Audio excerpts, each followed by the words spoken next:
আজি মই এটা কণীৰে এটা সৰু কেক বনাইছোঁ। পিছে কেকটো যে খাবলৈ ইমান টেষ্টি হৈছে, বলক আপোনালোককো কওঁ মই কেকটোনো কেনেকৈ বনাইছোঁ। কেকটো বনাবৰ কাৰণে প্ৰথমতে এটা কণী আৰু অলপমান ভিনেগাৰ লৈ পেলাই এইখিনি ভালকৈ ফেটি ল'ম।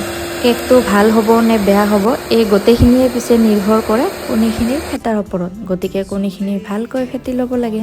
এতিয়া টেষ্ট অনুযায়ী চেনি মিক্সিত দি পেলাই প্ৰথমতে গুড়ি কৰি লৈছোঁ। তাৰপাছত নিমখ, চেনিৰ গুড়ি, 1 কাপ ময়দা, হাফ কাপ ৰিফাইন দি পেলাই এইখিনি ভালকৈ লাহে লাহে মিক্স কৰি ল'ম। এতিয়া আধা কাপ গাখীৰ আৰু আধা পেকেট ইনো, যিহেতু কেকটো সৰু হয় সেইকাৰণে আধা পেকেট দিছোঁ। ইনো দিয়া 10 মিনিটমান আগতে মাইক্ৰ'ৱেভটো অন কৰি ৰাখিব লাগে, কাৰণ ইনো দিয়াৰ লগে লগে মাইক্ৰ'ত থৈ দিব লাগে 20 মিনিটৰ কাৰণে। আৰু এয়া ৰেডি হৈ গ'ল ধুনীয়া কেক। পিছে কেক কুকাৰতো ধুনীয়াকৈ বনাব পাৰি। যদি কুকাৰত কেনেকৈনো বনাই ৰেচিপিটো আপোনালোকক লাগে তেতিয়াহ'লে মোক কমেণ্ট কৰিব।